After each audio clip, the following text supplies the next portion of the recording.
5. Ang balita karon, lakbit saysay sa labing init nga tahuling takna sa tanang dapit sa tong kapupudaan. Balita karon. May buntag balita karon. Nagkalingkawa sa tino nga kamatayon usa ka alias Aris, 25 anyos nga lalaki human malubong ang iyang lawas sa bidahili nga yuta ganinang kadlawon sa Sitio Center, Barangay Bakayan, Siyudad sa Sugbo. Sigon sa aswit sa mga responders sa Barangay Bakayan, wa mapilang iyang sa yuta nga bidahili, hinungdan nga gidali pagkuha sa mga rescue ang yuta nga mitabon sa lawas sa biktima. Dali nga nakapangaytabang si Aris sa iyang mga silingan o makuha siya sa iyang nahimutangan. Inunway dakong kadaot sa iyang lawas, ining biktima hinungdan nga wala na siya magpahatod sa ospital. Samtang si Barangay Konsihal Efren Lauron sa iyang bahin mirekomendar kadinaangay puy-an pa ang maong lugar kay humok na kaigyuta. Gani, samtang himo ang interview sa atong kauban kang Konsihal Lauron, subli sab nga milihok ang yuta. Di nahitabo ang landslide. Samtang ang ubang mga lumulupyo, giabisuhan ni Konsihal Lauron nga muhikling languna sa laing mga lugar.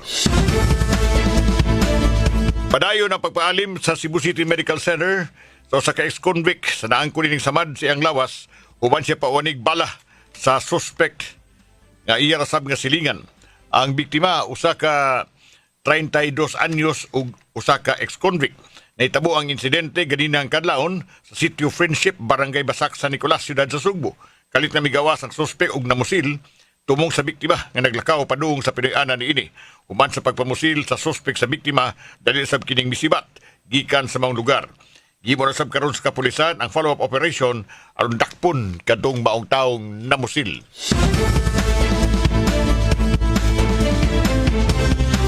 Samtang sa laing bahin, nabalik na sa face-to-face classes tanang level sa mga pampubliko o pribadong tunghaan sa siyudad sa Sugbo. Niyangyo hinoon si Cebu City Mayor Nestor Alcival ay paggamit lang gihapon ang mga bakanting lawak sa ringan sa mga tunghaan alang sa mga bakwit sa Bagyong Tino.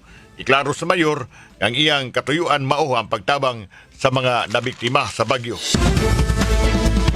Paabot og 450 kun 155 kakawani nga taga Danau City nakaangkon og tabang gikan sa Department of Labor and Employment pinaagi sa tulong panghanapbuhay sa ating disadvantaged displaced workers kun tupad program.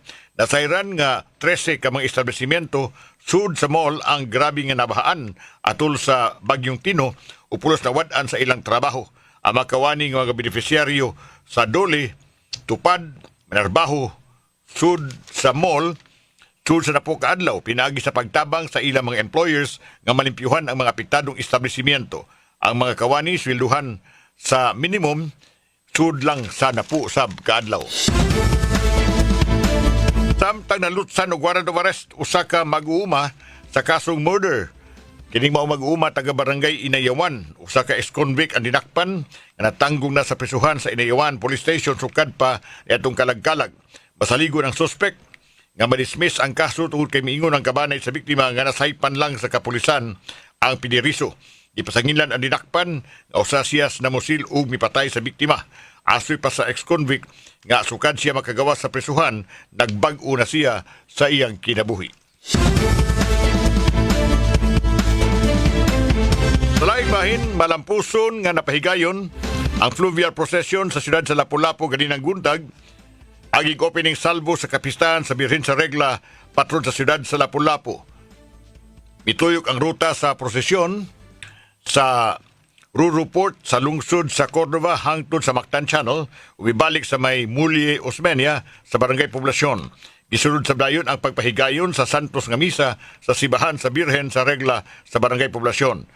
Malipayon ang linibo ka mga deboto nga misalmod sa solemne nga Santos nga misa human sa gihimo nga fluvial procession. Yapod-apod na sa DSWD Region 7 ang mga family food packs ngadto sa mga apektadong pamilya sa Bagyong Tino. Wabot og 27,000 ka food packs ang ipanghatag sa DSWD sa mga beneficiaryo sa Yati, Catarman, San Vicente, Santa Cruz, Lataban, Bulao, Calero, Tabla, Poblasyon, Kabadyangan ug Kutkut lungsod sa Liluan. Miabag sa ang lokal nga kagamhanan paghakot sa mga ayuda aron dali nga mahatod ngadto sa mga apektadong mga banay. Gitnabagan sa DSWD ang wa pa makadawat nga bisitahon ng ilang barangay aron sila mahatagan usab sa susamang ayuda. Balita karon. Bayo Jessic! Super Dismay Padilla sa Dulas. 11 minutos sa di pang alas 11. Report sa gawas, pagkuaw sa Vice Presidente Ronnie Sugbo. Report Super Dismay, Padilla Dismay, go ahead. Super Radio. Go ahead, Dismay. Dismay, go. Klaro ra ko audio. Go, go, go. Okay. Natabiri karon sa lungsod sa Liloan, din ang tita ni Vice President Sara Duterte ang lugar para tutuhan sa pag-akuso sa Bagyong Tino nitong November 4, 2025. Unang gibisita sa Vice President ang Liloan kung diin ihanin ibisita ang haya sa limit na tao nga makalas nga nakaroon dito muna sa Liloan Central School o mauni siya ang nakinakatupang sa Bagyong Tino. Gawa si ini na sa karon diri gapon physical kada ran siya na standby tungod kay bisitahon ng sabli din dakita ang gipasada sa office of the Vice President ng Minahang Ban alang nakapagpanghatang nila ng ayuda ay kaod na paabot ang ministro dihi gani doon na pag-uban nga nag-yoyo sa pag-uban latiti pa lang sila sa buntong di palinya bakit na wak pa uban wak may pamakaw ang uban sinundan niya ang uban kasi sa ayo ang panahong gudron niya mo na nga nangulo na lang kay di pa man gud niya ang alipon so mo ni ang gipaabot sa ground kay daghan ni sa lugar nato niya humang diri sa Liloan iya sing diri sa akong apil ang lungsod sa kung na ang dakbayan sa Davao ang apil usab na di kuso-kuso sa Bagyong Tino nitong Nobyembre 4. Ako may bawan sa Pedro, usa ka semana na ang nakalabay, sumana sa pag-akusukuso at pag-inil sa Barangay Kutkos na lungga sa Liloan. Pag ginihingkit na kabahon ang mga apektado sa kaning Bagyong Tino o kung ibang uban nila, alibo, gata magsugod, tungod kay kawat itong mga kamungkong divisions na dito sa Andag Maayon, napunin kami dito ang mga ubang lugar diri, ilabi ng Barangay Kutkos, ang di bahaan sa Mayo, ilang balay na puno sa lapot. Muna nga galibog sa sila, o taon nila pagsugod, aso sila magsugod, aso sila mutuhok, hindi ka gasto, hindi na sa pag-limpyo sa ilang mga kabalayan, na puno sa lapo ka, Super Ed. Dismay. Yes. Doon ba laing kauban nga opisyal ang Vice Presidente hipagana ron ng mga lugar Liloan? Siyara ako ang nabawaan na mabisita din ni Super Ed. Siya lang yung yun. At so, ang kataon na Liloan Central School kay mga politigin ay ang mga anak nilas. Ganyan. Ang ating ako nga ito ito, yung ito diri kay para pag mga sa kay kasi naman nagpaabot niya ng mga akit ko din sa mga popuso sa bakit tayo na doon ang so ko yung lain mo pisan na yung pagbisita sa mga lugar ng sitado sa Bagyong. So gikas Liloan mo ari pa siya sa ubang mga lugar nga nabahaan sab. Kompistela, yun Mindanao, wala ilang mga bisahon ng mga lugar at wala ilang hinatag o exact na oras tungod kay di sa may bawan kung unsa ni sila unsa sa oras sa mahuman sa isang unang aktibidad ng 2 hours sama diya sa Liloan Central School ng wa pa siya na human dito nga diri ang next ang bisahon yung tao padayon kung nagabot niya dito sa buwan at Okay, Dismay. Wana itong pagkulagboy ang pagbisita sa Vice President or Vice President Sara Duterte sa mga lugar, syudad o lungsod sa Northern Cebu na naapektuhan sa Bagyong Tino. Uban si Pedro Santonel at si Pedro Padilla at Juri Seragodiwa ng Ang Super karon Gabriel Bunhok sa Dulas. Lugar report gawa, Super Gabriel Bunong, Super Gab, pasok! Super Radio. Wa pa nabalik ang klase sa Dakbayan sa Talisay karong adlaw. Si Mayor Gerald Anthony Samsam Gulyas niingon nga mobalik na unta sa face-to-face nga klase ang Department of Education kun DepEd samtang nakatagamtam na sa maayong dagan sa panahon. Pero si Gulyas ni insister nga dili usa magklase aron matagad ang nagkalinglain nga mga yanguungo. Matod pa ni Gulyas nga duha ang ilang gikonsiderar nga sitwasyon nga mao ang mga tunghaan nga gihimo nga evacuation center ug ang mga tinun-an nga biktima sa Baguio. Nihangyo ang mayor ngadto ni Dr. Ardin Munisit, City Schools Division Superintendent, nga dili usa dayunon ang klase aron makatigom pa sila og makahanay og konkretong lakang sa pagbalik sa klase. Si Gulyas nagtuo nga ugmang adlaw, Nobyembre 13, makabalik na sa pagtungha ang mga tinun-an sa mga tunghaan nga wala nay mga namakwit o gamay ra ang danyo sa ilahang barangay. Ang Talisay may usa sa mga nagrabihan sa Bagyong Tino diin gipang banlas ang mga panimay sa daplin sa sapa ug napatyan pa og 7 ka mga tawo. Kini si Super Gabriel Bonhoc sa GMA Super Radio DYWS. Dapat totoo. Super Radio, ang Super Biogesic. Alan, mahay sa Super Radio. Sugar report. Gikas kawa Super Alan Mahay. Super Alan, pasok. Super Radio. City Legal Office ang nipagawas og opinion nga wala illegal impediment ang plano nga magbuhat og Mayors of the Night Office dinhi mismo sa Nagbasog pinagi sa pag-abang og area diha mismo sa may IT Park aning Dakbayan sa Sugbo. Ato na saran nga si former Mayor Tomas Osmeña nga may vice mayor sa karon ang naningkamot nga mahitabo ang nasgutan nga Night of the Mayor dinhi mismo sa Dakbayan. Ag City Legal Office ang ipagawas sa nasgutan nga opinion og gipahatod gini og gipadala ato mismo sa konseho sa Dakbayan sa Sugbo alang mismo sa formal nga pag-anunsyo may kalabitan sa nasgutan nga resolusyon nga wala legal impediment o problema legal ang nasgutan nga laro o plano ni Vice Mayor Tomas Osmeña. Ako sa Alamahayt sa JB Super Radio DYWS. Dapat ito. Super Radio. 5. Labihan karon kakilas ug kakutas ang dagan sa panghitabo sa kalibutan. Higayon karon sa pag-unong, pag-aninaw, pagpakutaw sa kaisipan ug pagpagawa sa atong tingog, batan-on ka man o idaran. Kami mga batanon, aduna mi tingog nga angay inyong paminawon. Kamong mga batanon, wala gid mo makasabot kung unsa ning pagkatiguang. Ug kamo sa mga tiguwang, nalimot usab mo kung unsa ang pagkabatanon. DYWS Super Radio, mudalit karon sa Pugong sa Pulso. Ning lumba nga gitawag tag kinabuhi, duharay atong kapilian. Mag-uol kita kay ang mga rusas dunay tunok, o angay kitang malipay kay ang tunok dunay mga rusas. Ano karon ang pag-asoy sa lain-laing sugilanon luyo sa mga panghitabo gikan sa paglantaw sa mga batanon o sa katiguangan. Ang problema namong mga batanon, mao nga paspas kayo ang dagan sa adlaw ug dugay kaayo matapos ang tuig uy. Para sa namo mga tiguang, paspasad kaay mga tuig ug dugay kay matapos ang usa ka adlaw. Sunda kining tulumanon.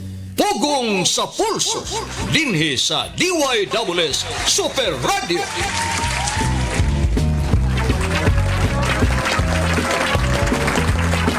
Pugong sa Pulso, programa ni pagpagawa sa inyong mga hunahuna, mga bata ug mga tiguang sa musunod ng mga gutlo. Ilan na tatag kapisimana 8 days nang milabay humani adtong dakong katalagman ay aguma Sugbo ang Bagyong Tino.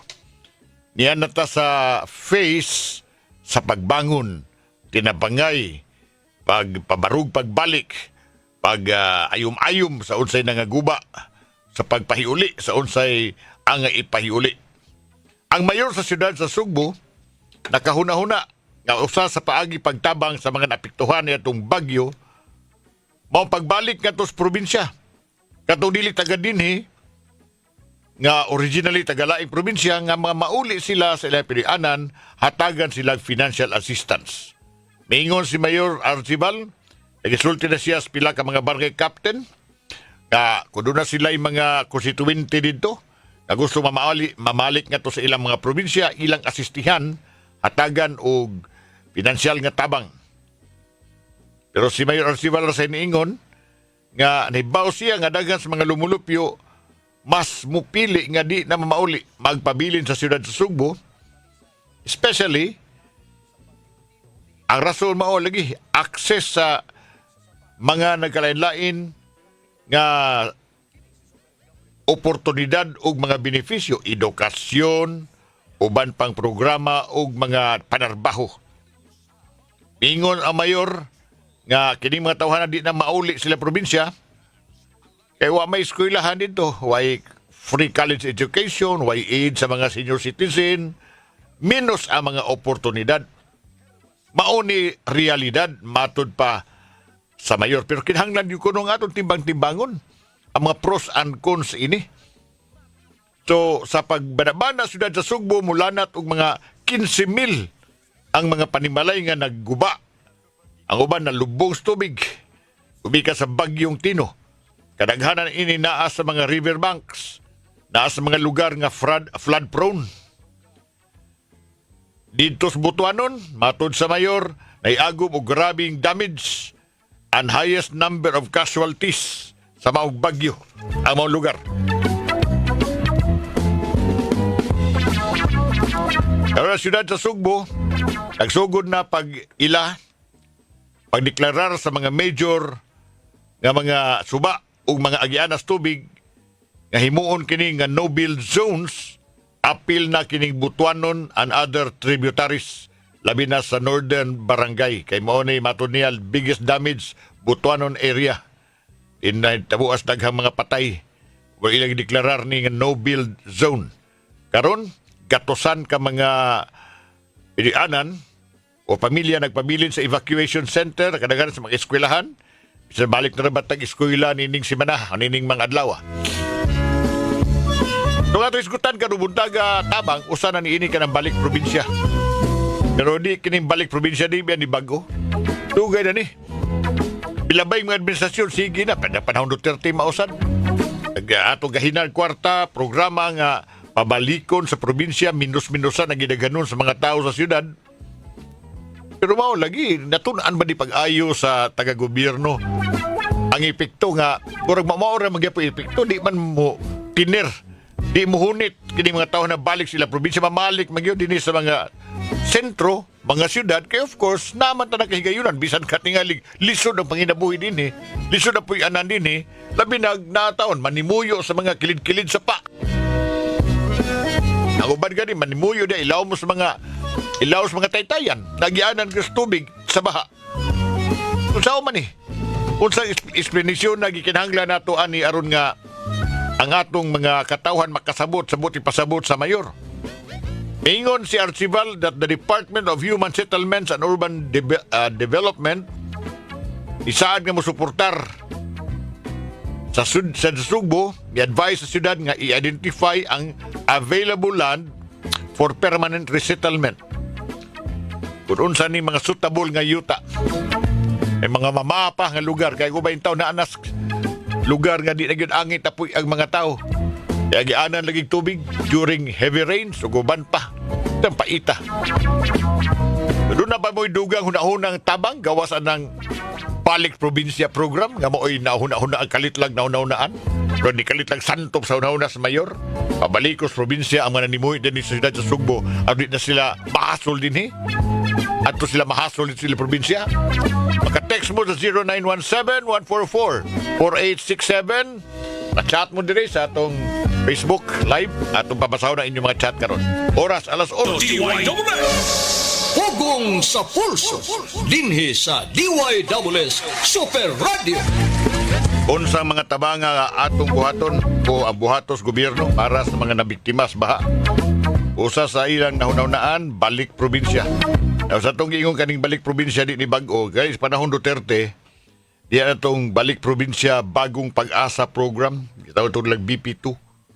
Usa tos giilagan nila nga landmark nga programa sa Duterte administration. Paagi adto, itong mga nimuyo na sa mga nagkusyudad sa Mas Metro Manila, taga-ag 20,000 para sa ilang food allowance. O ya, taga-ag kapital, tag 50,000 para magsugod sila ang mga bagong business. O niya mo ito, gipasigarbo ito bagay sa Dole, uban pang mga buhatan sa gobyerno. Ang Dole adto mo ay lead agency. Mga beneficiaryo gibansay sa ilang Integrated Livelihood Program. Unya, dunay kabuhayan livelihood starter kits silang gihatag sila pagpamauli silang home provinces. Uban sa mga programa, wala na tayong dungog. Atong ipangutan na pila sa mga kapuso na to din sa ilang unahuna may tugod ining mga programa ingon ini tabang alang sa mga nabiktima sa Katalagman, Sugbo, papaulion na las probinsya. O sulti sa mga puso ba ni Kit Super or BB Kevin Jones? Go ahead, BB Kevin. Mayong buntag na diin. Morning. Atong paminawon ang mga pulso o mga opinion sa atong mga kapusong tigpaminaw.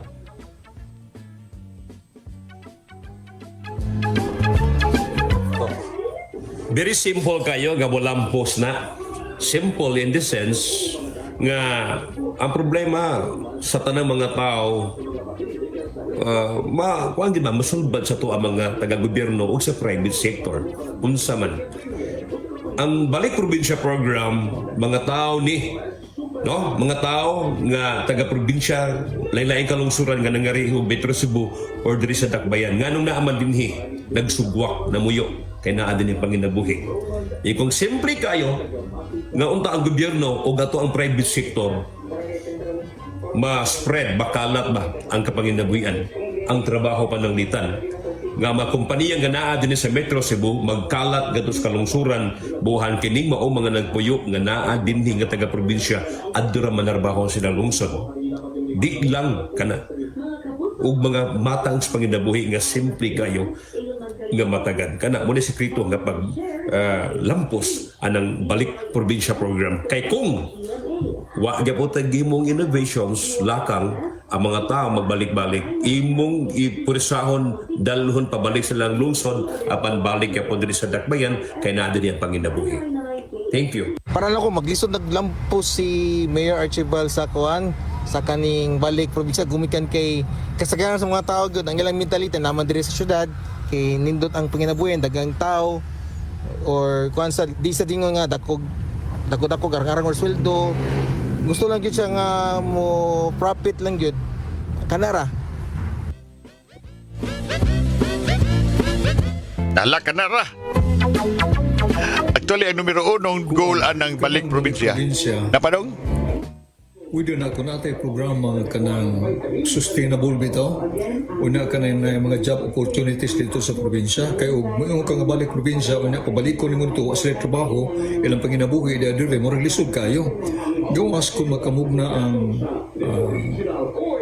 city government, provincial government, o national government, makahimo sila dito maka-create sila mga opportunities para sa trabaho, mahimo na mo successful. Pero kung yung lang nagpapauli kung mo dito, wag po na mahimo. Kaniyaman din yung panginabuhi sa mga tao. Mao jud. Actually, ang unang katuyuan na maong imong i-decongest ang syudad. Ang mga urban areas, mao magina number 1 kay overcrowded na magyutan din masugot sa dili. Gipuy-an ang nato ni mga sapa. Ato na gunang ipagtukurag mga barong-barong, ipagtukurag mga ligon sa mga konkrito, mga balay, di lang mga sapa, hasta ng mga bakilid. Kuyaw kay sa landslide. Pero mao na, ang tuyo unta, sa ato mga planner sa siyudad sa Sugbo, ug mga dagkong mga urban areas, ma-promote nato ang balancing nga development sa atong palibot. At the same time, ang ultimate nga katuyuan ma-improve ang quality of life. Mao ni sun pangutana kay mo improve ang quality of life nila inig-uli nila dito. Tuod man na atay mga programa nga sige tagaan silang mga support, tagaan silang number 1 transportasyon. Ihatod ka dito number 2, tagaan kag livelihood. Trainingon pa gyud ka, pagpuhunan ug uban pa. Aton sa panahon Duterte lagi dunay food allowance pa na apay starting capital. At the same time, triningon sad ang maong mga tao. Pero mao lagi gihapon sa benahita mo.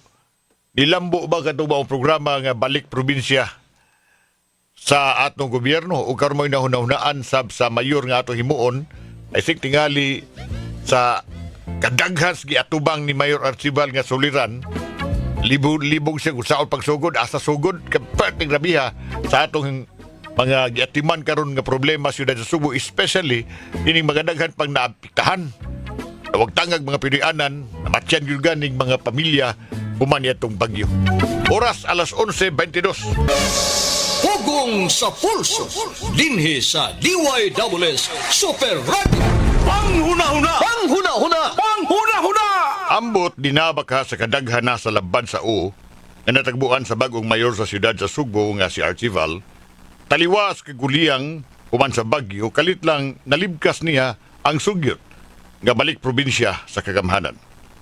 Kining programaha pagpapauli sa mga tao ngadto sa ilang probinsya o na boxer pa ni standing knockout na kayo ni sa kabunog nga sugyot.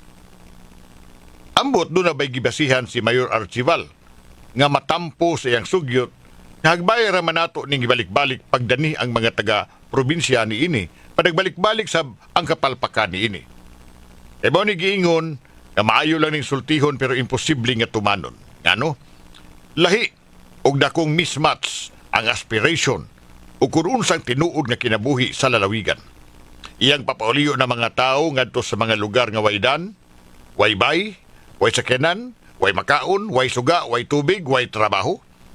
Ug nalimot ba si Archival nga ang rason ngano nga nagbaha ang mga tao gikan sa probinsya paingon sa syudad kay wa makaabot didto ang gobyerno sa ilang lugar.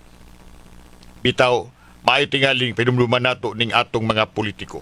Nga lahi ang pagpagawa sa nindot nga mga puong, lahi sab ang linugdangan sa pagbalik-balik pagsuway-suway sa nagsigig kapalpak nga mga programa sama sa Balik Probinsya program. Kining pagbalik-balik sa usa ka butang o pagpaabot og lahi nga resulta may klarong definition ni Albert Einstein sa termino nga stupidity o pagpakabuang sa Binisaya pa. Panghuna-huna! Panghuna-huna! Panghuna-huna! Paniod to na, gutom na. Hala, kalimot mga balita sa DZWB mo sunod na. Unang drama ron taon-taon sa alas 12:30, alang kanimo kapuso. Manako, Super Charlie Mugaya, Bibi Kevin John, salamat kay Super Edgar Gutierrez. Tangod to natong tanan. Sa Pulso. Dinhi sa DYWS Super Radio.